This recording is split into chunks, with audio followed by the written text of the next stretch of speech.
Gold jacket, green jacket, who gives you?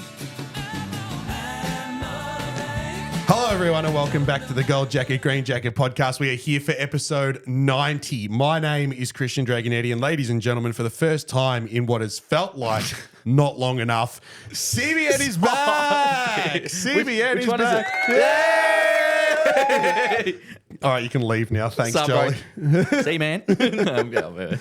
How are you, my friend? It's been a little while. It has been. There's been an adventurous 3 weeks for both of us, I think. It's been hectic. been Because we've got so much to catch up on. Yeah, we do, I hey. feel like you might not get out of here until at least 10 o'clock tonight. We've got a bit Cool to with catch it. up on. I'm cool with it. So am I. 2 hours of this, 2 hours of yapping, and an hour of dinner. I'm cool. I'm sick. I'm ready to go. That gets us to midnight sick. I'm in. I'm in. Yeah, it's legit. You are back. It's been a little while. With that, first things first, before we go any further, I want to give a massive shout out and a massive thank you to SGM and Mitch. Yes, the boys. And Daniel Rim for coming in and filling in the big man's shoes while you were away. Quite an easy job they had to do because you don't do an awful lot. They could wear the shoes, but they'll never fill them. Exactly. So, boys, thank you very much for your exploits and for helping us out over the last couple of weeks. It is I've lost my headphones too now. And just the spontaneousness of it, I guess. That's like, oh, you fiddle with mine as well. Oh, did I? That's all right. All right. Well, are we back? No, we're good. We're back. We're back? Yeah, no, it was good to see. It was good to see that you can just give those sort of guys a call and just go, yo, do you mind yapping shit for an hour and a half? They're like, yes. Especially about golf. Of course. As well. So Of course. it pays to have great friends like that and, Yes. a couple of GJ Hall of Famers. So very, very happy to have them in the back pocket ready to go whenever we need. But you're back now. We can get stuck into what you've been doing over the last 3 weeks, which we'll do very shortly. But as a whole, how have you been? Very good. Yeah? Very good. There's obviously been some bumpy stuff, little bits and pieces, but otherwise with where I thought with touring wise and playing golf before, 4 weeks ago, I didn't realize that the last 3 weeks was going to turn out the way they did. So, and in a positive way. Yep. So, I'm as good as I can be, in fairness. Good. So, Okay. golf's in a good enough spot, I guess, which we'll explain. We'll get into details, I guess. But otherwise, things are sort of smooth sailing. It's coming towards the end of the year, so things are tightening up and a little bit more demand on the golf side of things and every other aspect. So, the year's coming to an end. So, It is quickly. it's come quick. November is...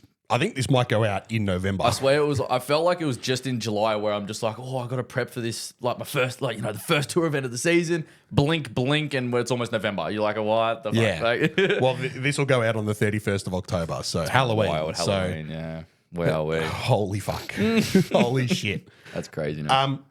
Let's get into recent rounds, Jolly. Yeah. I'll go first because I feel like yours is going to stem into Yeah. your last few weeks. Now, for those listening and watching on YouTube, hopefully you're doing both. You and I have barely spoken over the last 3 weeks between your travels, your golf, the wedding, and everything else in between. In terms of detail, like we normally do. The couple of phone calls have been, how you going? You good? Good shoot today. Good shit. Talk to you later. Yeah. Very quick because I don't want to get in your way when you're traveling, and that's always been the case. So when I rang you over the weekend and said, get a load of this, right? You were like, oh, fuck, what's happened, right? So my round on Saturday was a Stableford round playing off 5. Standard shit for me. Yeah. But if I could tell you that it was a tale of 2 9s, I cannot stress it enough how bad it was. So much so that Raptor called me on Sunday to check that everything was okay. Now, I'll get to that in a minute. So if you listened last week to Daniel Rim's episode, he was explaining how he had a bit of a stinker on the golf course and then gave Raptor a call and was having a lesson with Raptor the next day, which is very similar to what I did a few months ago. However, on Saturday, I'll just run through the first 9 holes. So we started on 1. I went double bogey on 1. Sick. Double bogey on 2. Solid. Parred 3. Yeah. Double bogey on 4. Sick. So you're 6 through 4. 6 through 4. I think I had 3 points through 4 holes or 4 points through 4 holes. It was fucking elite. I think I had a par for 3, 4 for 3 on the 3rd. Yeah. And I'm like, all right, that's okay. Yeah. Like we can move from here. Double bogeyed 4 and I'm just like, cool. What? That's it today. Yeah. I said, boys, the car park's just there. I'm like, it could be an early day. And to preface, this is not an excuse, but it's just to preface how I was feeling on the day. I woke up sick. It doesn't help. It doesn't help. Like, I had a very sore throat and I was getting congested, and that was in the back of my mind, and like, fuck, what do I do? And just wasn't feeling all that crash hot. Body's fatigued. The body's fatigued. And then when I explain the rest of the round, you'll understand. It's definitely not an excuse. It's definitely it's a factor. It's a for factor. Sure. Yeah. So yeah, double bogeyed 4, parred 5, birdied 6. Hit the sexiest golf shot I've ever hit into that hole on 6. Yeah. Put it to and then SGM. Just this is the story. I hit mine in this high, beautiful looping draw because I'm like, all right, we're hitting draws today. That's what happens, I guess, right? Yeah. And then SGM to a back left pin on 6, right in that Sunday tier. Yeah. SGM hits his right to the ridge, rolls it all the way. It might have lipped out. Oh, really? He put his. So I've hit this beautiful golf shot that I'm like, that's in the hole. Yeah. And then he's put his to 52 centimeters or something. Won the pro pin for the day. I would have come second. In the pro pin, because that's how close we were. So he's pipped me literally. 50 centimeters of that? Yeah, barely that. It's fuck all. 1.5 feet? It might have even been less. I think I'm doing him a misjustice there. Yeah. So I birdied 6, and then I parred 7, triple bogeyed 8. 8 was weird. Flare driver right, punched out, thinned a gap wedge into the garden bed back long, right, chipped out. Front of it, like chipped it through the green because I was on what hole? On 8. On 8. So I'm like coming from up near 9 tee box, back down towards the hole and down the green. Had to hack it out. Ended up 40 off the green, like short. So I've gone back past the flag, then had to chip on and double whatever, and then from there, shot even par. Yeah. So I went par 8, par 9, par 10, bogeyed 11, birdied 12, par 13. Birdied 15, birdied 18. It was fucking ridiculous. Anyway, I shot even par for the next 10 holes after the first 8. And I walked off that golf course thinking, okay, 2 things. 1, holy fuck, that was bad early. But 2, it's a good fight. Yeah. To walk off that golf course with 32 points when I probably deserved 12. Yeah. In fact, I had 12 through 9. That's what we call Raptor golf. Yeah. And I was like, and this is where Raptor comes into the story. I didn't text him the scorecard because I'm like, I wonder how long it's going to take before he looks at this. He knows. And sure enough, not on Sunday, I get a phone call from him. And I'm like, I answer the phone the same way I always do when Raptor calls. Hello, beautiful. How are you? Yeah. And he goes, you all right? And I'm like, yeah. And he goes, oh, okay. He's like, when's clubbies? Tell me it's not cup weekend. I'm like, no. It's a couple weeks after. He's like, okay. He's like, so do we have work to do? And I'm like, nah. And he's like, oh, you sound okay. I'm like, dude, I'm fine. Like, I'm not reading into this round of golf. Supposed to have bad shit happen. Like, so what? And I'm like, I'm not reading too much into it. Yes, I was frustrated and there was a couple of fucking dummy spits, but it wasn't about the results. It was about things that I was feeling in my golf swing that I was like, why can't I figure this shit out? Because I know what's wrong. Yeah. And I'm trying to fix it. It's just not working. And it sort of came good towards the end of the round, and I was really chuffed to walk off that golf course shooting even par through 10 holes, the final 10 holes, and come off with 32 points. Yeah, I was like, beautiful. Good day at the office. Let's fucking go home. Yeah. Considering that I wasn't feeling 100%. Sunday was a fucking write-off. I sat on the couch and slept for 9 hours, right? Watching darts, which was great. And then Monday, I ended up calling in sick. I was that crook on Sunday. I texted my boss 11 a.m. in the morning on Sunday to tell him I wasn't coming in on Monday. Yeah. That's how you know you're crook. Yeah. That's why I didn't come. Like at the time of recording, this is Tuesday. I usually and come on Mondays. I rang you being like, heads up, I'm crook. Your choice. I'll be fine by tomorrow afternoon. And you're just like, nah, bro. See you Tuesday. I'll see you tomorrow. Like, that's all I said. I'm like, I'm not getting sick for one. Nah. But and to be fair, I'm over the contagious period. I'm still not 100% now. Yeah. Like I might sound a little nasally and all that kind of shit, but I'm over the worst of it. But yeah, Saturday was fun. Yeah. Not really, but I'm going to have to say it. It was fun. That's all you can do. I towards the end, I'm not looking at the first 6, 7 holes, 8 holes, whatever it was. It's just because there was good golf in that. Have a few. That's a weird thing. Like one shot could cause an extra 2. That doesn't necessarily mean you just kept chopping it. Like, so I doubled 1, going down 1, hit driver straight down the middle of the fairway, and then tugged a gap wedge back left. Yeah, just unforced error. And then flubbed a chip. Yeah. pulled out putter, tapped it, and then made double out of there. Yeah. So it's literally like that pulled gap wedge, unforced error, the flub chipped, unforced error, Yeah. and then having another 3 whacks. I mentioned it last week in Rimmy's episode. Concentration errors. Yeah. Just standing up, going, okay, hit it, and then you go. Did you prepare? Yeah. Did you have any idea what you were doing, Any or did you just thought walk up and fucking hit the thing? Yeah. And the answer is you just walked up and fucking hit the thing. So of course it's going to go fucking wrong. Yeah. Same thing happened on 2. I'm like, okay, you doubled 1, great. Let's go to 2, which is my fucking worst hole at the moment. I hate that fucking thing. And let's try and do something better. Put the tee in the ground, size it up, did all the research I needed to do, hit the golf ball and go, no idea where it went. Did not see it. Like I don't know if I looked straight into the sun, even though the sun was behind me. Like I don't know. You probably did if you made And double. I felt, but it felt mint. Yeah. And I looked up and I'm like, I don't know where it is. And the boys are gone, left, hard left. And so obviously hit a provisional, spooned one out hard right with the provy. Went down and actually found it. It was in the opening there. But then I'm hacking wedge out of there because it's all shit. And like trying to make up and down from there is a fucking nightmare. And just got the wedge way too clean, hit it past the flag, and 3 jabbed it coming back. Because it's like, well, fuck, what do you do? Just a couple of unforced errors caused an extra 2 shots. And then I walk up to 3 and make a really routine par. Yeah. Yeah, you're like, huh? So yeah, look, golf's a funny sport, but Raptor was just like, look, now that you're back and I think you've got a couple of weeks home before your next event. We're going to try and get out there before Club Champs comes around one afternoon and just go play holes. We're just going to have a chat about things. We might even try and do it at Berg. Might make a bit more sense to do it there.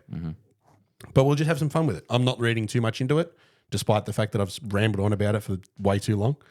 But yeah, golf's fun. Got to analyse. Golf's fun. Yeah, absolutely. I didn't absolutely hate myself doing it. Nah, that's the thing. For the second 10 holes. Yeah, well, exactly. After 8, it was... Exactly, you loved golf after that. Well, it wasn't even that. Like, I walked off... I walked off 4 going, scorecard's gone. Yeah. You played 4 holes, and that's your handicap. Gone. A lot of golf shots. You hit a lot of golf shots today, bro. And you've already hit a bucket of balls on the range too. Body's fucked, right? Your body should be cooked. And then I'm just like, right, well, let's just... What do we always do when we get in these situations? And I preach it on here. Throw the scorecard away and just throw yourself into the boys that you're playing with and just have a bit of fun. Yeah. That's what you Figure do. it out from there. Figure it out. Fresh game, shotgun start. That's it. That's all you can Go do. down and do it. That's it. Talk to me, Jolly. So you've had 3 events. You had the WA Open, WA PGA first. Then you qualified for the WA Open through your WA PGA event, through your finish. And order of merit standing. So you've had pretty much.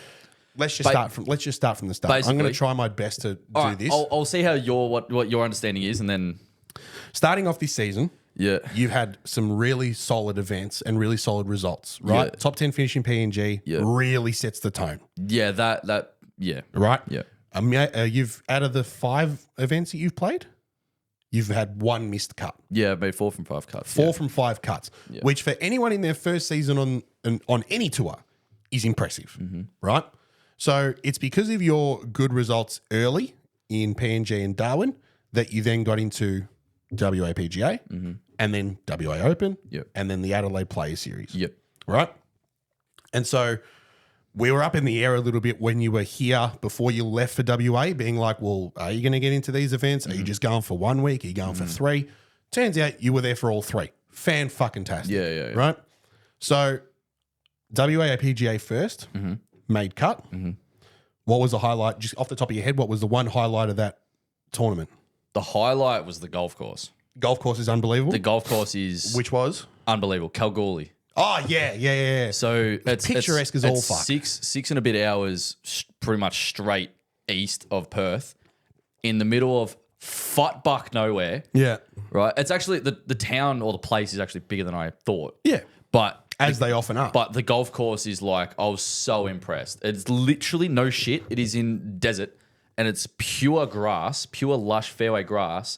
And then at the edge of the fairway, it drops off about fucking half a foot. Yeah. No, not yeah, but yeah. And it's just dirt. Yeah. Desert, rocks and sand. It's crazy.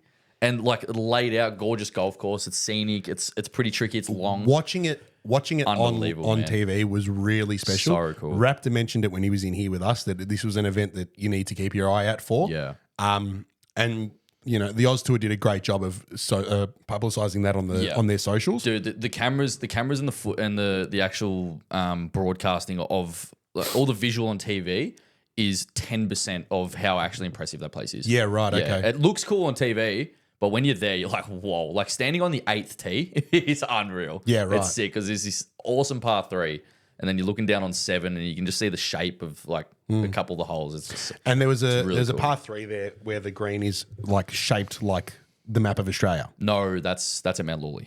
That's correct. different Sorry, event. my Different apologies. event. Yeah, Got it different confused. event. Yeah. So then the highlight obviously being the golf course at Kalgoorlie. Yep. A decent result. Yeah, the highlight was made cut. I went out and shot 2 under in the first round. Then I shot. What'd you have for the tournament? Forget round by round. What'd you have for the tournament? I think I was 1 over for the tournament. Okay. Yeah, I went 2 under, even par. Let me see if I can get it up. No, 2 under, 1 over, 3. Oh shit. I remember I shot 2 under in the first round and then 1 under in the fourth. Okay. So I think I might have been even par for the event. I'm not sure. It was even par or 1 over. I had a poor third round. I had shot 3 over in the third round.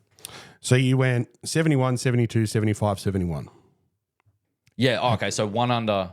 What the fuck? What did I shoot? 1 under, even, 3 over, 1 under Ah, there you go. Yeah. for the 4 rounds. Yeah. Yeah. In the WAPGA. So a decent result. Yeah. Tied for 31st. No complaints here. It's a made cut. It was a made cut. Nothing flashy. The third round killed me. And the highlight for the week, to sum up, was made cut. Happy days on a golf course that I thought was unbelievable. Right. And there was some good stuff in there. If I had an ordinary short game, or if I wasn't able to putt, I would have had 200 over. Oh, yeah. Right. And like the actual golf course itself is kind of wide and it's long, but because it's warm and elevated, ball goes further. So you're catering for about a club at least. And it's warmer. Greens were kind of firmer. Pins were tucked in some tricky spots sometimes. But off the tee, I had nothing. Yeah, Literally nothing. I've never hit it so poorly and had zero clue with driver. And 3 would kind of save me a few times, but it just progressively got worse and worse throughout the week. Yeah, right. And so Saturday really bit me on the ass because I'm like, I could only sort of save it for so long. Yeah. So the first rounds 1 and 2 were like pretty cruisy. Was able to sort of save it a little bit. Yeah, that's right. I was 2 over through 12 and finished 1 under in the first round. That's right. Anyway, but yeah, just hitting it terrible. Just hitting it so poorly off the tee. Like just both ways. Yeah, just had right. nothing. Just had the two-way miss. So yeah, it's sort of, if I was able to hit it straight, it would have been, I probably would have been 5 to 8 shots better, if I'm honest. Like I can say that now in hindsight. Hindsight's a great thing, but not the point. Made cut, tied 30th or something like that. So I'm not gonna say no to that if I brought my B game. God no. So, God no. Fast forward to WA so Open. that points that tournament, that finish got me enough points to get me into the WA Open the next week, which I wasn't actually in. I was actually entered into the pre-qualifying. Yes, you were. On I remember this. literally Sunday morning. Yeah. Right. So I would have had to change my flight Sunday night, from Monday morning to Sunday night to fly back into Perth and play the WA Open pre-qualifying. Jesus. But my result from WA was just good enough to earn me enough points to stay in that top 3 category, and that's inside the top 50 on the order of merit.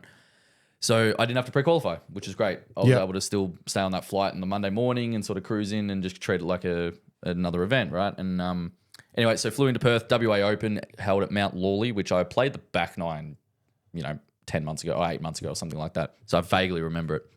Great golf course, sandbelty. So remind me sort of bit of Melbourne-esque courses and, remind me a bit back home. So I'm like, beautiful, shorter golf course or short-ish sort of golf course. And the defense of this place is the green complex, the firmness, the speed, and the bunkering, which is exactly how every other sandbelt is basically set up. Is the defense is the greens and the bunkering, right? Yeah. And it definitely showed its teeth. So there's been not an issue, but there's definitely been some things that the Tour of Australasia has had to tidy up, and that was the scoring. So last year and a few seasons before, the scoring was ridiculously low, with cuts being crazy low.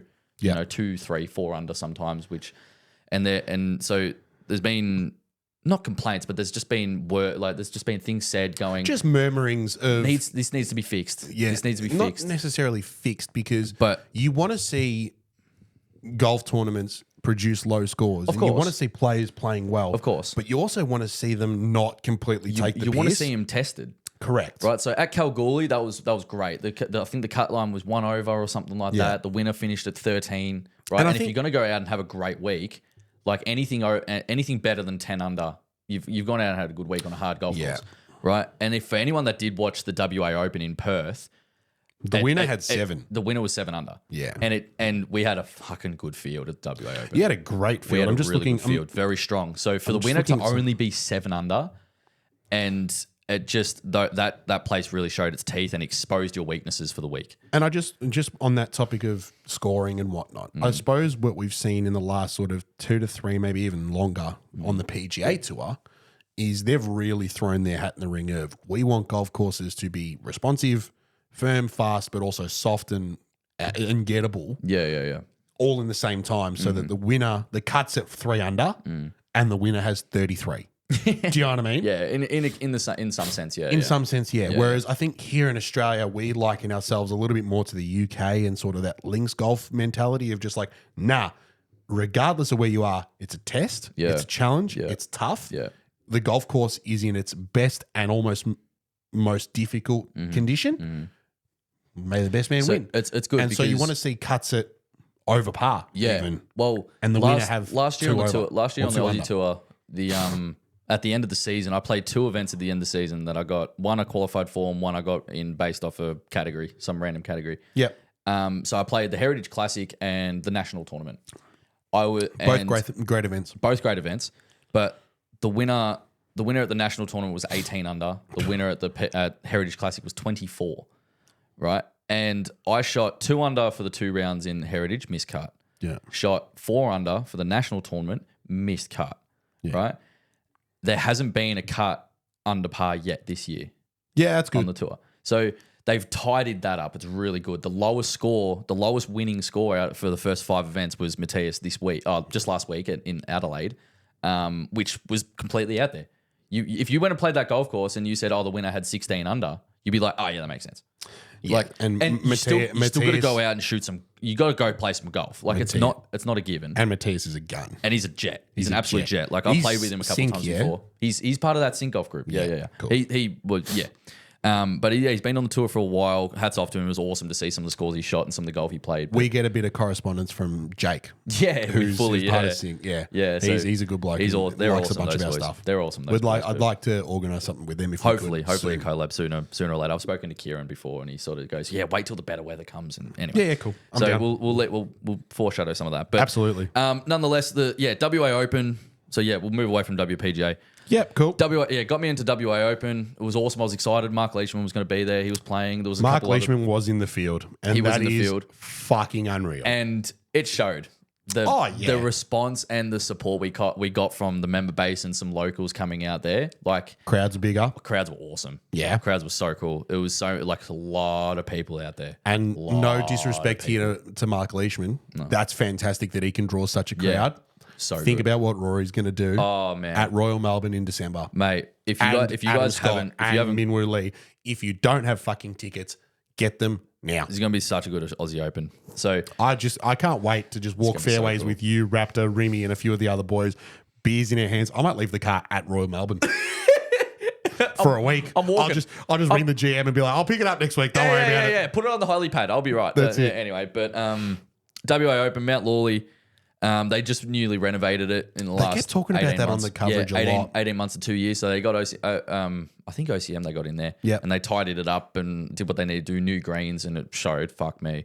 But went out and played the practice round, and it was sort of calm-ish leading up to the week. So Monday, Tuesday was pretty calm there, right? And they said, the weather's going to get pretty fucking funky throughout the week. So we're like, ooh. Played the pracky round, played pretty decent, swing felt pretty good.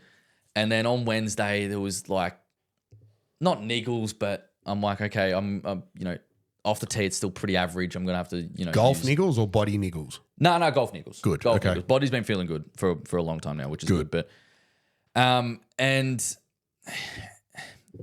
the mind was great. The mind was in a good spot. So round one, I went out there and I had a few over, right? Which I'm like, okay, that's not terrible. I kept short-siding myself. Like I was 5 over through 9, right? And not hitting it terrible. Okay. Like just the problem with that place, not problem with that place, but it just exposes a poor executed golf shot.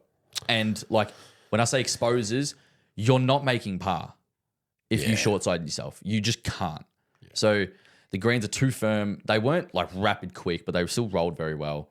And you just, if you short side yourself, you're making 5, unless you hole a 30-foot par putt. And you can only do that a certain amount of times. Yuck. Right? If you ever do, right? So definitely exposed my little poor execution of my golf shots on that front 9, which it exposed everyone. Kind of just stood on your throat when you were on your back already. Kind of, yeah. So I was behind the 8 ball early and I'm like, oh God. And the funniest part was I made the sickest par on the first hole. So I started on 10 and literally as I was standing over my golf shot, Leishman's walking off 9, which is next to the 10th. So there's hundreds of people already around this tee box. Yeah. And I was very nervous. Of course. And I pride myself in the previous few events or tour events that I played. I've stepped up there with a lot of confidence and I hadn't felt nervous before. But fucking Mark Leishman's standing there watching me hit a golf shot. Right? And then like a billion other people standing there and I'm with this tight as fuck fairway. And I've got 2-iron out. I'm just like, I've hit this shot a million times this week already. Just hit this flat little draw and it just rolls out there like sort of 240 down this hill. Yeah. Anyway, I sniped this thing so far left.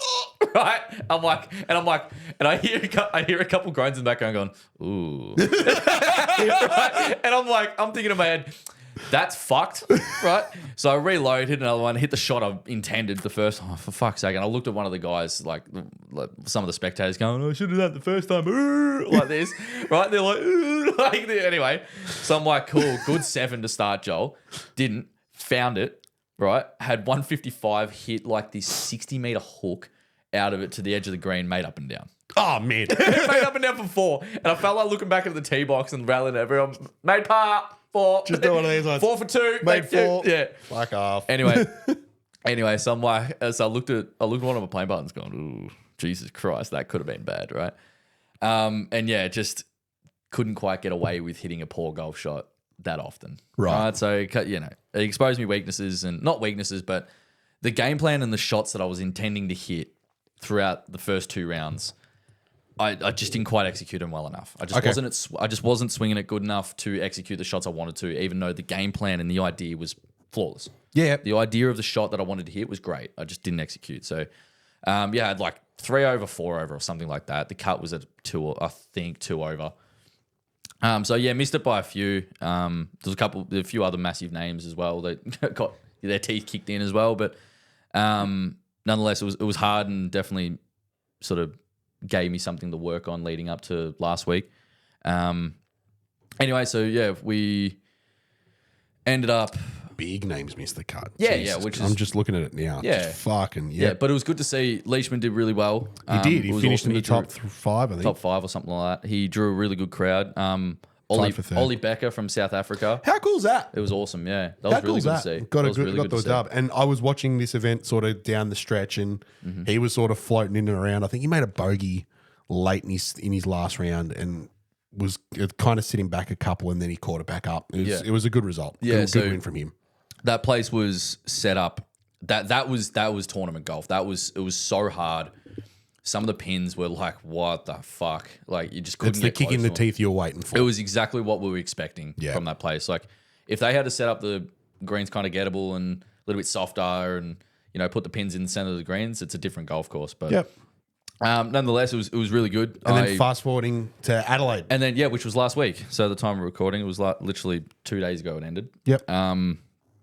And yeah, this was great going up with a few friends and we stayed in this Airbnb about 15 minutes away from the course. It was already a good vibe from the start. Yeah, cool. It was at Wollonga, which is about 45 minutes south of Adelaide. Nice. And yeah, from what I heard from some of the fellow players or a couple other people going, I'm like, oh, what's Wollonga like? They'd go like that. Oh, so right. So I'm like, oh.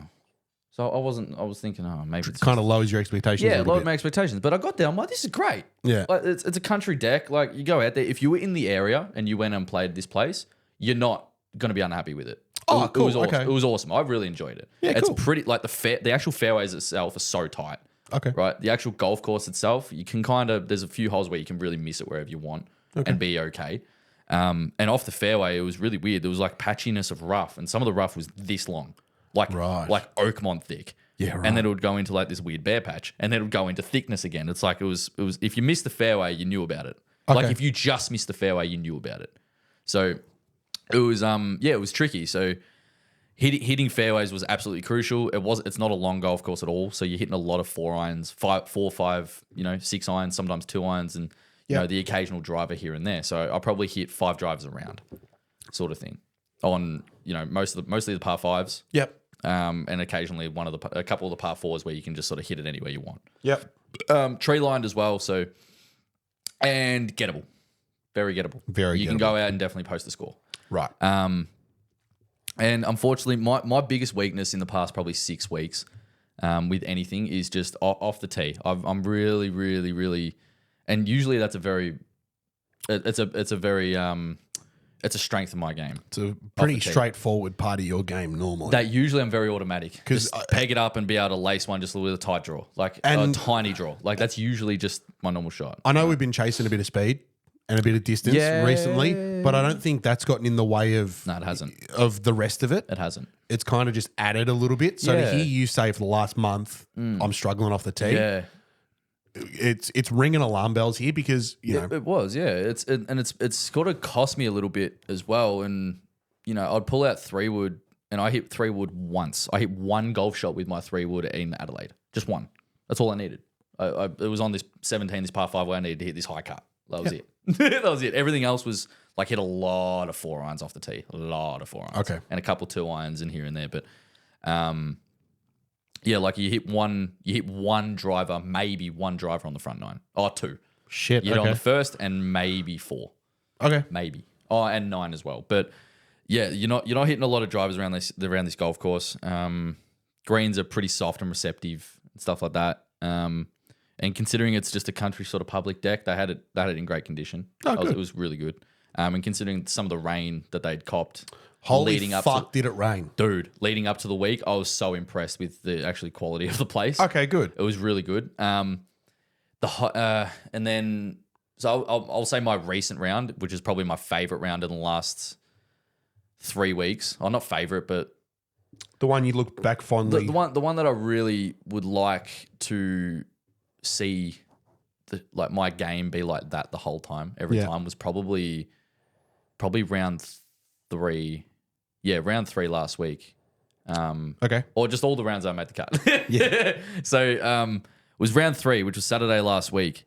I just had so much ball control and just every sort of idea of what shot I wanted to hit, I executed it pretty much perfectly. Okay. I wasn't able to roll in parts. I only had 1 under. I doubled my first hole, right? And after that, I'm just like, what the fuck happened there? Everything else was executed really well, but doubled my first hole, missed a 2-footer on 9 for birdie, and I had literally nothing from 6 feet to 15 feet all day go in. I had 1 putt, Jesus. which was on like my 4th hole. Or Which something again like is that. unlike you because I'm usually, if I give myself enough chances, I'm probably holing 3 or 4 of them. and you've said it for the longest time. It's one of those things where if you see one drop early, Yeah. it's on. If We're I see one go in early and I'm hitting it good, we're off. Yeah. And I just didn't. Yeah. I just didn't. So nonetheless, it was I really had a lot of ball control. Everything came off really nicely. It was a calm day. We played in a group of 2, got around in about 3 hours 10. Well, the first group. When you off. told me that on the phone, I was like, that's Mate, me. it was so good. It was one of the most enjoyable rounds of golf. I had Piper on the bag for me for Saturday, Sunday, which was awesome. Shout out to her. She kept my mind in it, and good. bit of company as well. And And hopefully we can try and organise to get her on soon. yeah, that'll be good. That'll be good. Well, we're playing Friday, so I'll hit her run up, it see what by she wants. her. Then so in Adelaide, I had 2 under in the first round, which I'm like, which I'll take. I started very ordinary again, which I've got to really tidy up. But yeah, had a couple under, so I'll take that. and then I had one over in the next round. Now, Friday. Friday was my second round. It got a bit blowy. We teed off at fucking midnight. Like, we teed off at 2:05. I saw this Yeah, and I was it was like, real late. because again, following from home. Yeah. Right? Yeah. I'm like, cool. He's out at the crack of fucking dawn, Yeah. day one. I'm like, he's going to love that. Out early, finish it, probably go have a couple beers. Yeah, I teed off at like 9:30 on the first day. Still. Yeah. Right? Which is a good time for Loved it. tournament golf. Yeah, loved it. Yeah. And then I see round 2 at like teeing off at 2:30 in the afternoon. Yeah. And I'm like, nah. It was like 2:05 or something, and I'm like, There fuck. is no way. No fucking way he's gonna love that at all.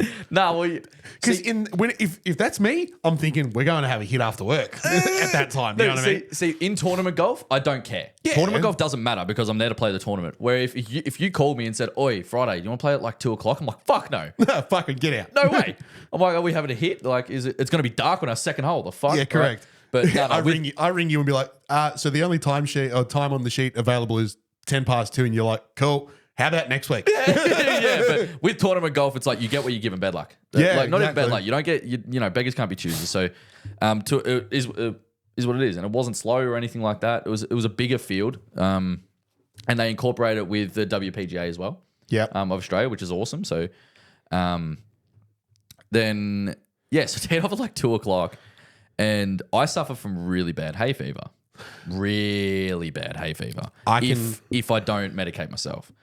I can go to bat for you on this because I suffer from pretty bad hay fever and you get it 10 times worse than me. So much so that last year, didn't you go and get the jab? Yeah.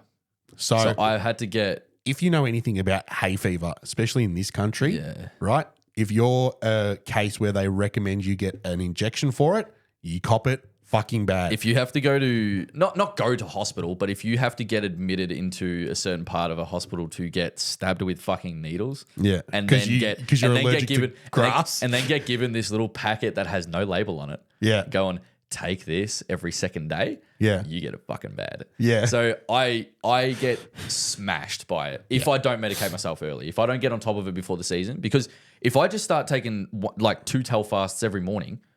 When you're only supposed to take one. When you're only supposed to take one, but I have to take 2. Yeah. Because it fucks me. But if I take 2 every morning before the season gets going, I'm fine. Completely fine. I don't have to get stabbed. I don't have to take this weird shit. And if I use a little bit of spray, I'm chilling. Yeah. Right? My eyes don't go. I'm fine, right?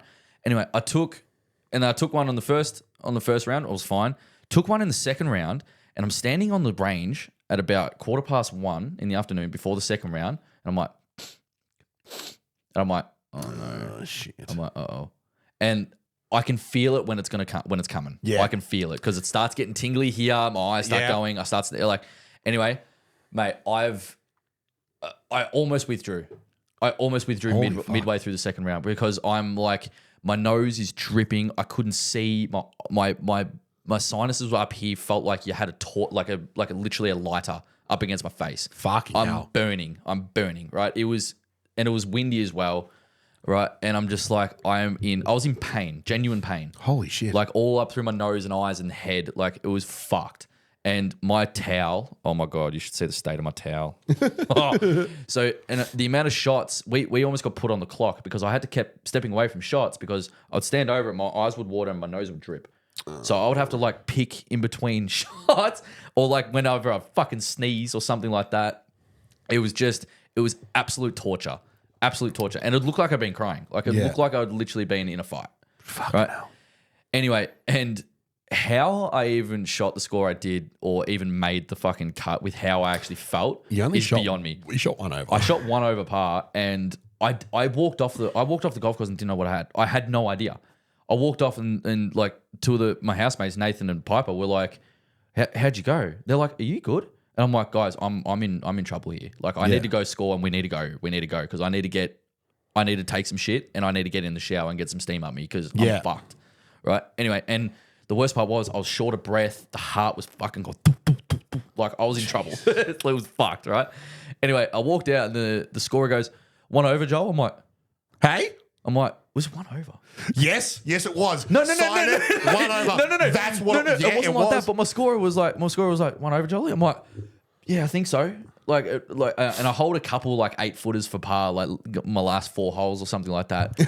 but it didn't compute that what score I was on. I didn't know, but I knew I knew it wasn't a million over. I knew I wasn't playing poorly. I just because I was feeling so shit. I'm like, I just need to get home. I just need to get back to this house. I'm in trouble. Anyway, I kind of felt terrible a little bit because after 12, one of the scorers got one of my holes wrong and put me in for like a bogey or something, instead of a par on like the hole 12 or some shit. Put me in for a par, not a birdie. Right. Okay. So I come in and I'm the final group. I'm the last group to come in. I was the last card. Right. I was sitting at 1 under total. Yeah. I made up and down on my final hole to have 1 under total, had 1 over for the day. And I look over at one of the scoreboards and the cut line was at even. So I'm like, cool, I've made the cut, happy days. I knew the cut line wasn't going to be 2 under. So I'm like, all right, I've made cut. This is good. Right, happy days. Turns out I was the reason the cut went to 1 under. So I caused 13 players to miss the cut. And I was the last card. Oops. So I'm just like...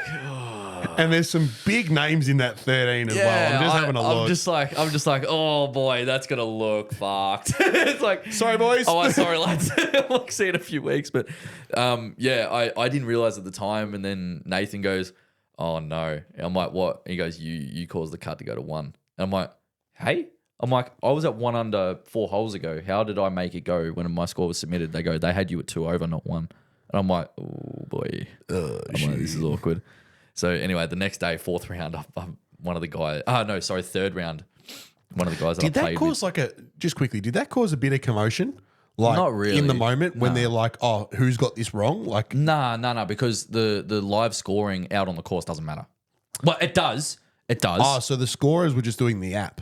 The scorers literally write down on their little book. They have like a timesheet set up as well. Yeah. And you go to the scorer through every 3 holes, and you go, Joel, 4-3-4. Yeah. And then they'll write it down on their book. When the group leaves, they put it into something. Yeah. Or they send it to the scorers, and the scorers update it from the tournament office. That's something like that. And that's just for the app. That's just for viewers. That's just for the app. Yeah, that's not the official score. Okay. But you give them, you don't give them the wrong fucking score. You give them what you had. Yeah. So viewers and everyone can track what's going on. Yeah. And then at the end, that's when everything is confirmed. So if the scorer put me in, I'm pretty sure I made birdie on 12, and I'm pretty sure him or her, I'm not sure, put me in as 3 on the card because in the scorer's desk, the score was wrong. On the scorecard, it had 2. It was something like that. I'm not sure. Don't quote me, but I'm pretty sure it was something like that. Going, Joel, what do you have on 2? And my playing partner's on. I made birdie. Or something like that. Yeah. Something like that. Oh, it says 3. No, it was definitely 2. And like, because my marker obviously signed. So no, you made 2. You hold that part, right? Yeah. Or whatever it was. Okay, cool. Confirm, click, enter. So the whatever's on the app or online is just like guidance throughout for all the viewers, basically. The golf course whispers got wrong. Yeah. So, like one of the scorers put one of my scores in wrong. It happens. Right. Anyway, and then afterwards, I'm like, oh boy, people are gonna hate me. Yeah. Right. And I'm like, oh whoops. Right. Anyway, so then you had 1 under. 1 under was great. I played awesome that day. Just nothing went in. Unfortunately, rolled it pretty good and just. It you could. Everyone can say coulda, shoulda, woulda. Should I have 6 under? I hit it like I should have had 8 under. Like I hit it so good. Yeah, I hit it great. I doubled my first hole, which sort of put me behind the 8 ball from the start, and then I was bogey free 3 under from there, which is pretty cruisy. I missed a really, really, really, really short putt on 9, which is uncharacteristic of me, but it moved a foot from 2 feet somehow. Not the point. Missed that, and then just had nothing drop. So. Get rid of a shot from that double bogey, hold that putt on 9, and then steal 1 or 2 more that, I would have liked it percentage-wise. Based off stats, I would have liked 1 or 2 more to go in.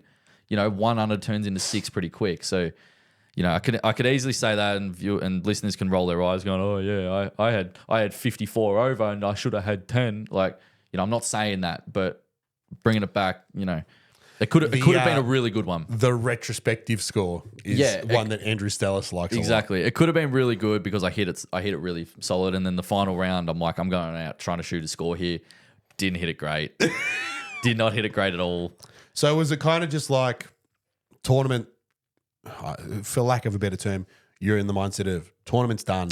Not really. Cut made. Not really. Let's just try and chase. Through 3 rounds, I'm sitting at 2 under, and I'm just like, I want to, at a minimum, get to 5. If I can get to 5, happy days. if I can keep going, because I knew the score was in me. I knew I was hitting it good, and the range session was great. I hit 12 balls on the range before I went out and played the fourth round because I hit it everything perfect. Swing feels great, awesome. It was blowing its head off, which didn't help. And you can probably tell by the scores, there was only one score better than 5 under, which was Jack. He went out and shot 63, which hats off to him. That was unbelievable in those conditions. And then everything else was there's a few good scores. There's a couple of good scores. Don't get me wrong. So there's a 4. There's a 3. Yeah, the 4s and 3s were there, definitely. Yeah, definitely. But anything better than a 6 or 7 was you're going out and cheating. Right? No, I'm kidding. Jack had 7. Jack's 63 is Jack Harrison had 7. is such a good score in that. So hats off to him. But there's a lot of over par rounds. Yeah, there was heaps of over par. So it was a tough day in that fourth round. And I didn't hit it good enough. I was trying to go for a couple hero shots, which didn't work out. And, I didn't putt very well at all. I putted terribly the fourth day. But you stuck at it. But I'm just like, look, and what I have, like 6 over or something. Something like that. Yeah, I was through probably 8 or 9 holes. I'm like, look, if I can get this back to square, I made this shit bogey on 11. I hit 2 left-handed shots. Because I was like boned up against the tree. Shit. Right? So I'm like, sick. I just went out there trying to create a score and wasn't in good enough in tough conditions. So yeah, right. I said this to you earlier. I could have shot probably 2 over. Yeah. But I was silly. You were I was going silly. for it. I was silly in some of my game plans. I took a couple drivers on holes that you don't hit driver on. Okay. Trying to force a birdie instead of, letting my wedges and putting do the talking. But and then just a couple poor putting mistakes on the back 9 as well. Now just caused a couple more shots. So, but nonetheless, it was still a made cut. So I'm not gonna and played my probably B game. Points on the order of merit board. Yeah, it's money in the pocket, a little bit of cash and right, and it's experience. Yeah. Ultimately, yeah. So looking forward. Yeah. Right. Firstly, well done. Over the last 3 weeks. Right. Miscut's a miscut. We've ridden this roller coaster before. Right. I didn't think I was going to be playing the first 5 tour events of the season. I was only expecting to play 1, and exactly what I keep saying. I've played my way into these events, and and the way things are going, you're going to keep playing yourself into bigger and better events. Yeah. So I'm just looking at the order of merit standings as we stand, right? As we sit, right? You're currently 40th, overall, on 34 and basically a half points.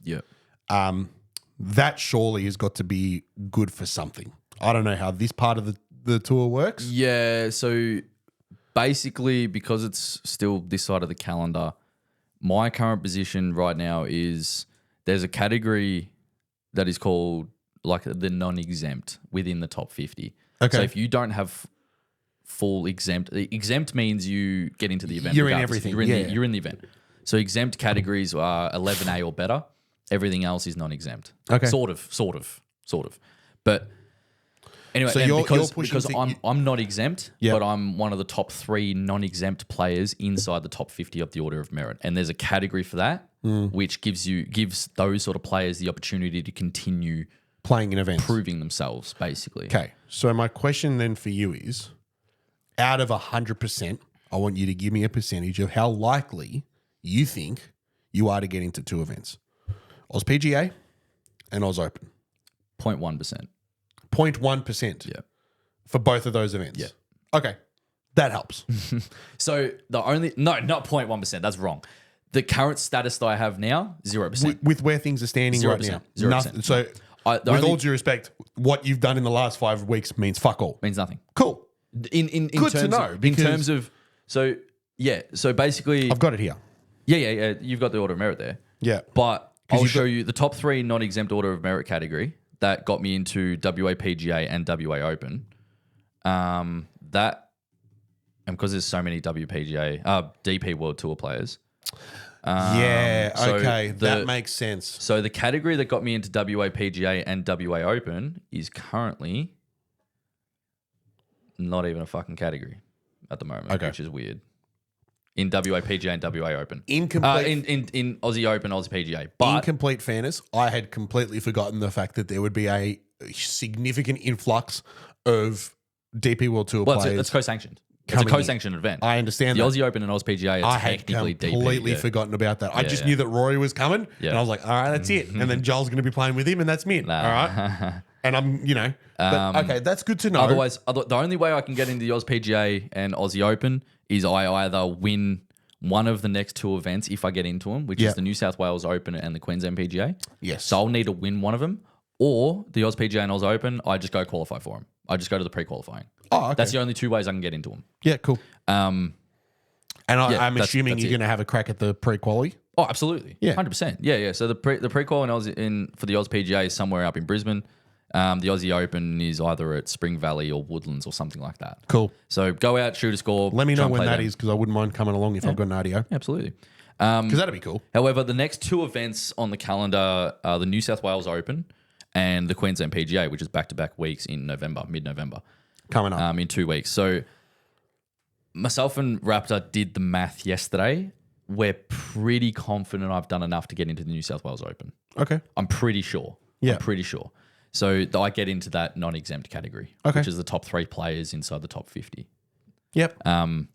So if I can get in the New South Wales Open, that'd be Happy days. that's going to be my biggest event so far. Yeah. Which is they do really well for that. Where event. is the New South Wales Open? The Vintage up in it's like just west of Newcastle. Okay. Just north of Sydney. So yeah, I'll go ahead there, go play that event if and then See what happens. Just keep riding that wave, I guess. So Perfect. so that's what's upcoming. Like I said, getting into the Oz PGA and Aussie Open are just so incredibly difficult to get into in the position I'm in. Of course. If you have full status, then that's different. And the only reason why I ask is because there are going to be listeners out there who don't really pay too much attention to tour golf, especially at this level. Right? They'll watch the PGA Tour and they'll watch a bit of Live and maybe a bit of TGL or whatever else is going on. They'll watch the majors. But when it comes down to local stuff, they don't really consume a lot. So the question on everybody's lips is, well, how likely is he going to be playing in the Aussie Open? Yeah. These are the two biggest events. There's guys with full exempt cards on the Aussie Tour that won't play the Aussie Open or Oz PGA Yeah. because they can't get into it. Oh, shit. Because Okay. it's a co-sanctioned event. Yeah. There's Everyone only, just falls down the pecking order. everyone, because of the DP World Tour players, because it's co-sanctioned with that, they get not priority, but they're so much more qualified. And I'm sorry, but they get priority. It's priority is probably the wrong word, but they have the status. They have a better exemption. They have the status to get into this event. And yes, it's in Australia and it's an Australian tour event, but it's not. It's a global tour event. Yeah, cool. No, very good. Well, while you're piss farting around in the middle of November at the New South Wales Open, I've got club champs coming up. So yeah, we'll give you an update probably next week of because I should know by either Friday or Monday as to my likelihood of playing. You'll see something, whether it be through us talking about it here in the podcast or on Or I our post about socials it and or stuff. something. You'll obviously post that you're off jet setting around the country again, heading up to NSW. Yeah. Right? And it'll be shared on our socials. And Or something. We'll let you guys know for sure. And or something. But worst case scenario, someone will be sitting to here. sum with- up, the last 3 weeks I was home for 8 hours in the last 3 weeks, and I've been home for the past 2 nights. And Which is ridiculous. And it's going to lead into my question from the second cut in a little bit, because I want to talk about clubbies just for a little bit before we get started. I'll sum up my shit. The 3 weeks it was awesome, great experience. I was pumped to play all 3, let alone make 2 of the 3 Fuck cuts. yeah. I only expected to go play WA PGA, and then it was like, hopefully I can get into the other 2. End up getting emails going, you're now exempt, you're playing these 2 events. I'm like, and to make 2 of the 3 cuts and to make not make a little bit of noise, but to do stuff. still earn some points and still keep doing what I'm doing. I'm stoked. And there's a lot of work to do. Exactly. Yeah. Exactly. Lot of work to and do. before you left for WA, it was obviously the week of the wedding. You played the WA PGA. You were finishing your second round as I was standing at the altar. Right? Yeah, pretty much. Yeah, and we said to each other, literally before you left, we were just like, right, go make it worth it. Yeah. And I think just between you and I as mates and as whatever, you were kind of in the mindset of like, right, well, if I'm going to miss the fucking wedding, I need to actually do something here. I need to make right? this happen. And you did. Yeah. And we're incredibly proud of you, and you've done phenomenally well. Yeah. We just got to start building on some things now, because you've just admitted you haven't played the greatest of golf. Like, you play good golf, but it still could be better, as it always could be. Yeah. There's some definite areas in your game that you want to improve on, off the tee being one of them. Yeah. And I think now we start turning those even par 1 unders, maybe 1 overs into 3, 4, 5 unders. Well, instead right? of making cuts and coming top 30, it's making cuts and making some noise at the top. So making cuts in a bad round being 1 over par or 2 over par. Yeah. You got to turn that into clearly making cuts, pushing for top 20s. Yeah. And the bad round is 1 under. Yeah, I'm just stoked that with the little experience that I've had in tour golf, and it's increasing even more the experience. But if my not so great golf. It's still, my bad stuff is still good enough, like you said, to make cuts. But yeah, I need to find some. It's just a little bit. It's areas to improve on. That's all. Let's get a couple of things out there as well. And this is, just shut your mouth for a minute because I'm gonna go. We've discussed before. This wasn't on your cards 2 years ago. No. Right. You also you've had a great upbringing in golf, like a great childhood in golf. You've had some scholarships at Huntingdale and all that kind of stuff, but you haven't been prepared like some of your competitors have been prepared for this life in golf in that way. You have not had that sort of preparation. So, and this is also two things. This is your first full season on tour and you are 23, 24 years of age. You're young, 23 years of age, right? Yeah. 23 years of age is your first full season on tour.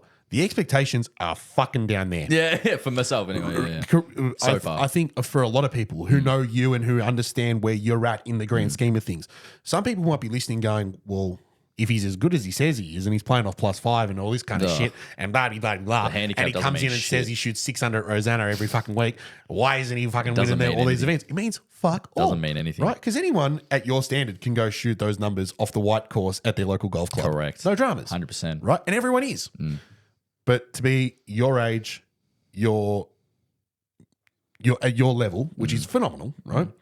But with your experience levels, and to be in the position that you're in, where we're kind of looking at this, not necessarily deer in the headlights, but like someone's holding you back, just being like ready to let you go and just run.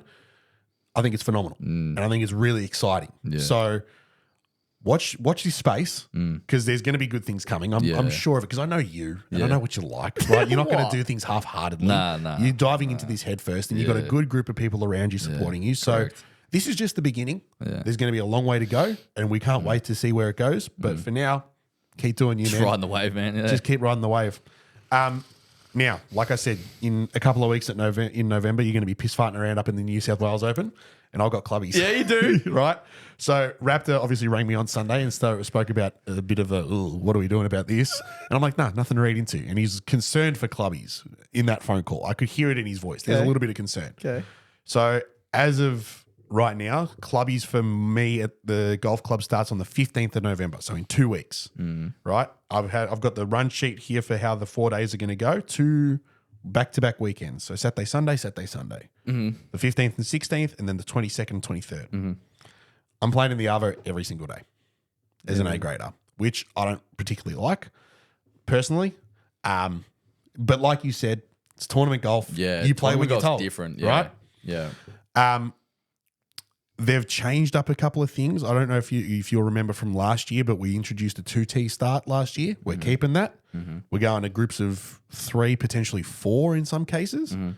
And there might be cuts after every round based on how many people enter. Yeah, right. Across all the or across all the gradings. So when Michael and Mitch were in here, we sort of discussed some goals and stuff, and SGM in his typical wisdom turns around and goes, I'm fucking winning it. I don't give a shit what anyone says. Right? Which is, credit to him. It's optimistic, bro. You do you. But he might win B grade. Yeah. I don't know about A grade. But Mitch and I, I'm pushing for a top 10. Mitch is just looking to be there on the final day. Yeah. Make the cut, play all 4 rounds, make it worthwhile. Because I think he's given up a little bit of OT. To play clubbies this year because he went for the OT last year and he fucking hated it. Yeah, okay. So I'm excited. The entries, our name's already on the sheet for the entries. Mitch was on it like as soon as the sheet opened. I don't know how he figured it out, but yeah, as soon as the sheet was open, he was just like, "Yep, us 4 booked us all in." There's only 16 players currently on the sheet to play clubbies this year. It opened today. The sheet opened today. Yeah, right. As we speak at the time of recording. Yeah. But I got a buzz on my phone at 3 past 2, and I'm like, booking clubbies? I'm like, look at the group chat, Mitch. Already booked it, boys. You're all good. We're on. We're on. So that's very excited for that. I think, it's been a whirlwind of the last 3 weeks, man. Like between following you around and seeing how you're going, the come down as it is off the fucking wedding. Yeah, I was gonna fucking bananas, dude. Absolutely bananas. Because you hear about it, right? People who are married will know, and they get told, enjoy it while it lasts because it goes quick as fuck. It does, right? I think I did a really good job of enjoying it, and just soaking it all in, because I'd been told so much. And the second thing was, it's like like it's a genuine come down. Yeah, right. Like for 3 days after, we had people here the next day. We were watching fucking the golf and shit and cooking barbecue and stuff. And it was great. But like that Sunday hit us like a fucking ton of bricks, dude. We were just sitting on the couch going, fuck. What do we do now? Yeah, Like, well, now 'cause we've what? spent a year and a half planning this day for it to all be over in 8 hours. Yeah, true. Yeah, fuck, true. Do you know what I mean?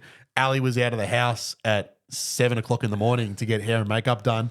I stayed in bed till 9. The boys showed up here at 11, and we're in the car heading to the venue at 3:30. Yeah, it's so I'm just wild. like, the fuck, like all that prep of let's pick this venue and how about those flowers and does this suit? What about this color for the lining inside your suit?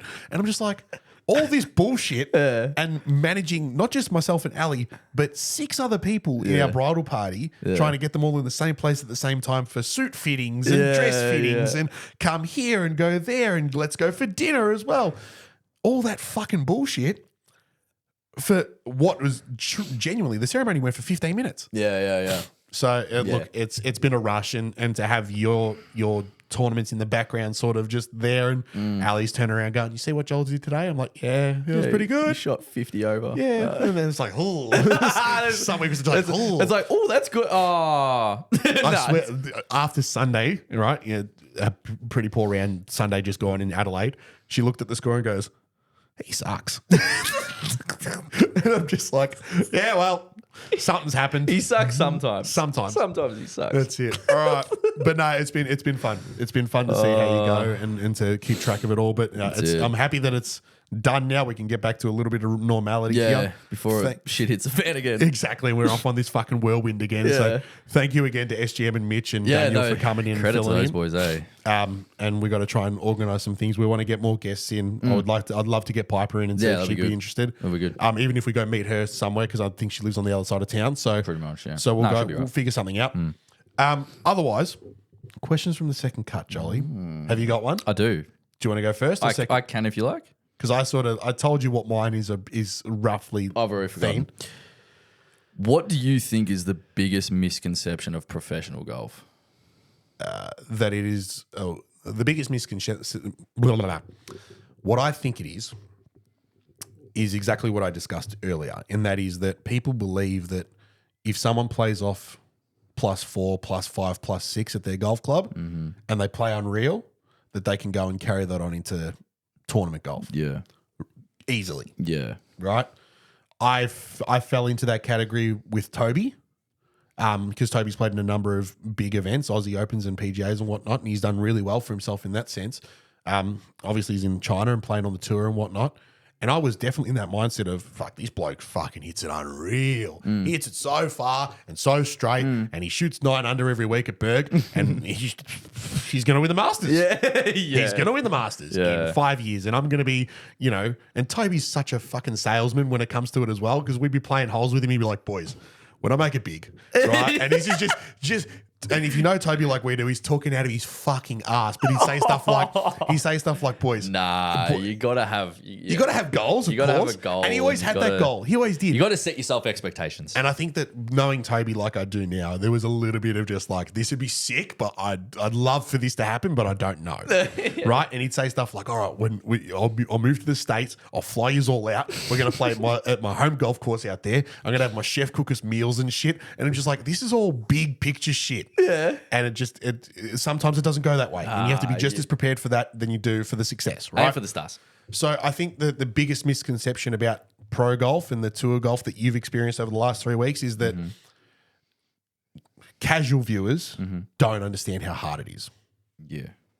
Just how difficult it can be to walk around a golf course that you've maybe never seen before, because you've never seen the 3 golf courses you just played. Yeah, I've seen the back 9 of one of the golf courses in the last 5 weeks ever before I played that golf course. There you go. Yeah. So in the last 5 weeks, Every golf course I've played is the first time I've seen it. blind. Yeah. And so to not only go, like, you think about how easy it might be to play at your home deck that you see 3 times a week and shoot 36 points. Oh, let's do it in my sleep. No dramas. Off the whites, especially. You mad? Yeah. Right? And then walk into a golf course you've never seen before and go, yeah, I can still shoot 6 under here. But you've got to figure out everything. Yeah. Or as much as you possibly can to build a case for you to actually shoot those scores. I think that's the biggest misconception. And then you can talk about things like the travel and how much of a strain and other things actually plays a role. Because I've said it before. You see scores like yours over the last few weeks, and some rounds are good and some rounds aren't. You go, right, well, he's had a great day here, not so good day here. What's happened? Because I know if he can go from shooting 4 under one day and 3 over the next, the fuck happened? Something must have gone wrong. So trying to keep tabs of it all, I think, is really difficult as well. It's a good question, though. Well said. I enjoy it. What do you think it is? Quickly, if you can. It's exactly that. It's exactly that. Like, have I chosen this lifestyle? Absolutely. Have I worked for it? Absolutely. Do I want it? Absolutely. I didn't realize how fucking hard it was. Yeah. Like, it's the hardest part is the travel and maintenance of yourself. Going and just pegging the ball up on the golf course and going out and playing a tournament round is the easy part. Is like playing the round is the easy part. It's the preparation, and then the mentality is another thing. Like, exactly like you said, going out and to like PNG was awesome, but going out and shooting, say 2 under. If I went out and shot 2 under at Rosanna, I'm kind of like, oh fuck, no, that wasn't that crash hot, because I know the golf course so well. I know where the misses are. I know where everything is. Right? I know where to hit it. 2 under's not that crash hot in my expectation. Right.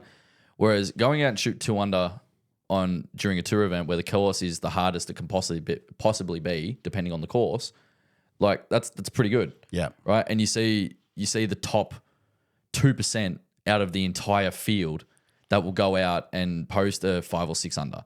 Right. That's not everyone. Not every tour pro is going out and shooting 6 under. Like last week at Adelaide, that's the lowest we've seen the scores. You know, it's the lowest we've seen the cut line. It's the lowest we've seen. You know, someone. It's an outlier. It's an outlier week. Matthias was at 16 under. Yeah, right? Which is a great week. But if you break it down, he's not only, but he's shot 4 under per round if you average it out, right? So yeah, he's played to +4 or 5, right? But that's the winner.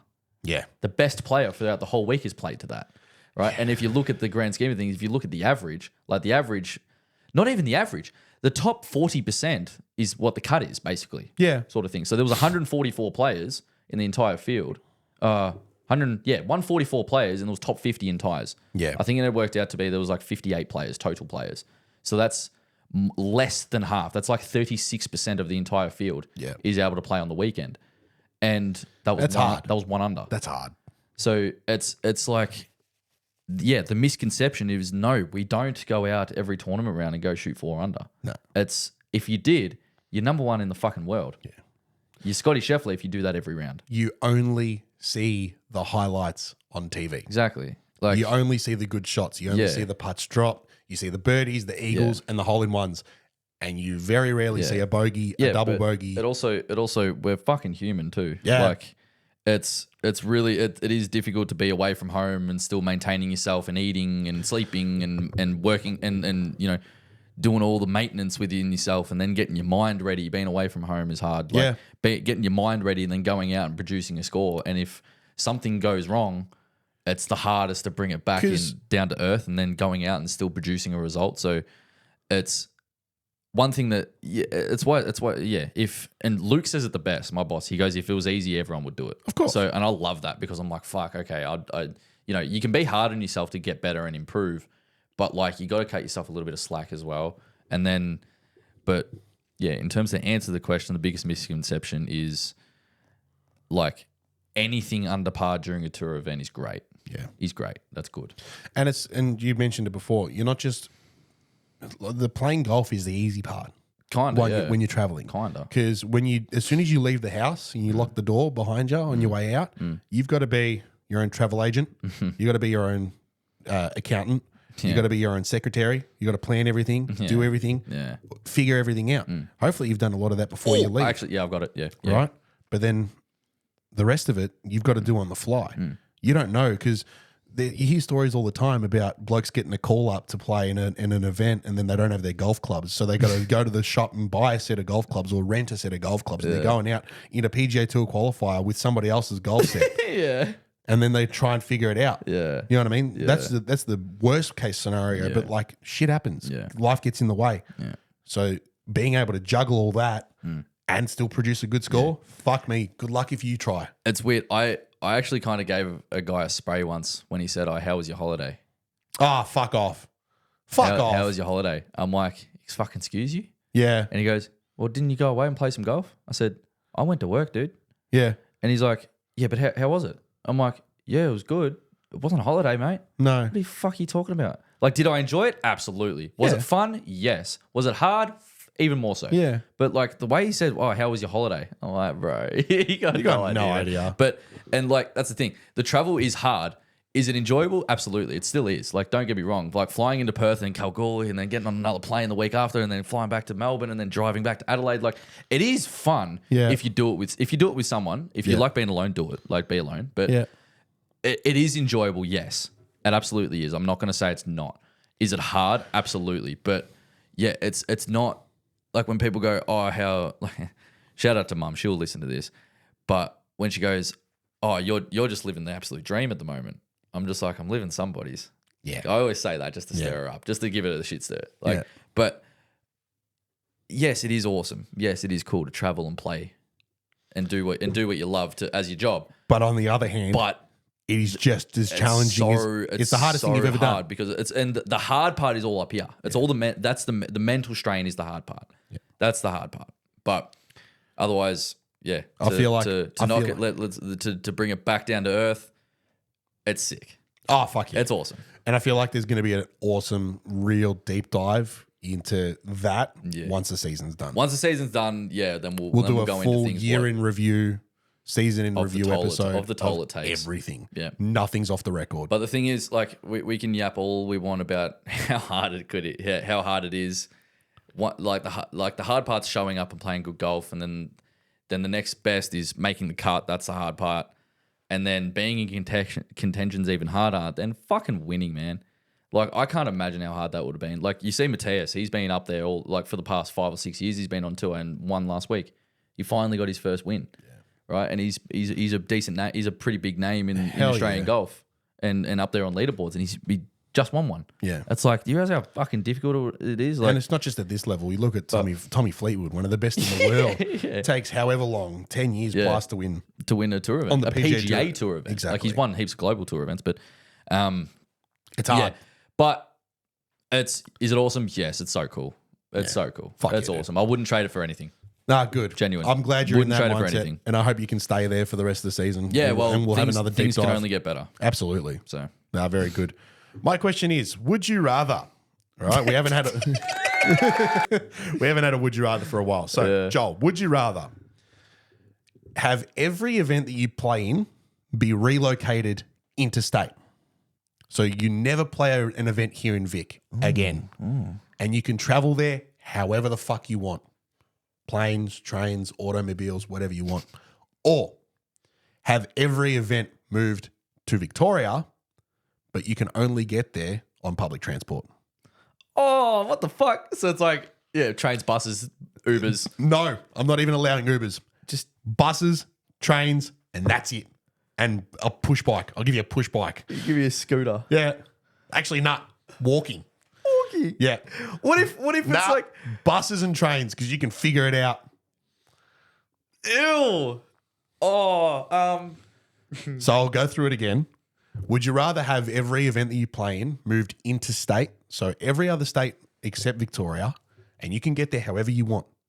There's no limits. Or have every event that you play in relocated to Vic, but you can only get there on trains and buses? Oh, fuck. So imagine that, right? You're going to play in the South Australian Open at Woodlands, right? It makes no sense. Right? Oh, right. It makes no sense. No, I'm following now. Yeah, right? Because the South Australian Open gets relocated to Woodlands, hypothetically. Yeah. And you're there at fucking Diamond Creek Station with your golf clubs on your back going, fuck, I got to get a train into the city and then back out towards fucking Woodlands. And then I got to get 2 buses and I got a tea time at 8:30. Oh. Nah, see, you never said I can't stay close to the golf course. That's fair. So I would get accommodation as close as I can. All right, I'm gonna put a little I'm going to put a little tax on this. The closest you can stay to any golf course is half an hour on a bus. Half an hour on a bus. That's the closest. Where's the bus stop? Out the front? No. Oh, what the fuck? It's just wherever it is. So wherever, let's say, Royal Melbourne is, right? The closest bus stop to that might be at the front. It might also be 3K away. Yeah. Right? That's it. But you can't stay within half an hour of that bus stop on bus. Oh, Jesus. No, I knew you'd hate this question. This sucks. This sucks. You're traveling interstate. No, I'm not. Nah? No. Because So you're getting on a V line out to the Geelong Open or whatever it is. You're getting on a train from Tybo to Southern Cross to then jump on a V line to have a tea time. Yeah, but that's what I mean. That's why I'm trying to twist it into the fact that I'm not going to be staying. There'll be events I won't stay. I won't be at home. So I'll try and get within fucking half an hour. Minimum half an hour. Minimum half an hour. So half an hour bus ride at minimum every round. Yeah, every event. Fuck. That sucks. So imagine that. You have a miscut and then you got to get on a bus to get home.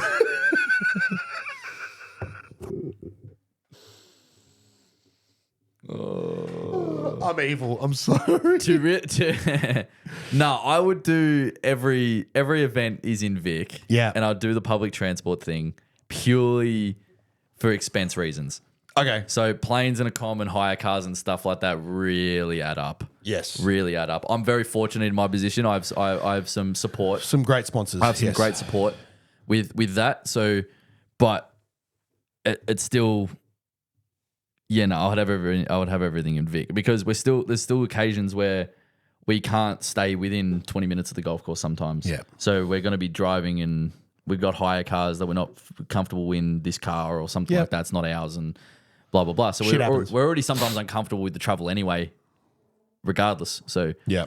But to do public transport, I hate you. That sucks. That sucks. Even with golf shit. But yeah, I'll do the public transport one because I would figure it out.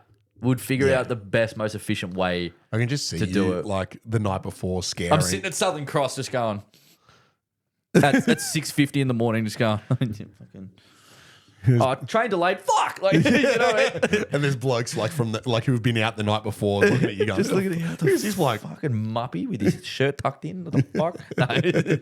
Yeah, I'll do that. Good. I'll do that. Very well said. Ladies and gentlemen, thank you very much for tuning into this week's episode of the Gold Jacket, Green Jacket podcast. Episode 90, Jolly. Yuck. 100 is not that far away. It's 10 episodes away. Glad you can count. That made me laugh. Fucking hell. If you haven't already, please head down and hit the follow button on Spotify. Follow us on Spotify, Instagram, TikTok. Subscribe on YouTube. Leave a like and a comment. Share it with your friends. Get in touch. Send us a question from the second cut. We haven't had a few for a while. So send them through. And otherwise, follow us on all the socials. Check out the recent TikToks and hit the golf ball very well. Throw the darts even better. Oh, yeah. And we'll see you all next week. Cheers.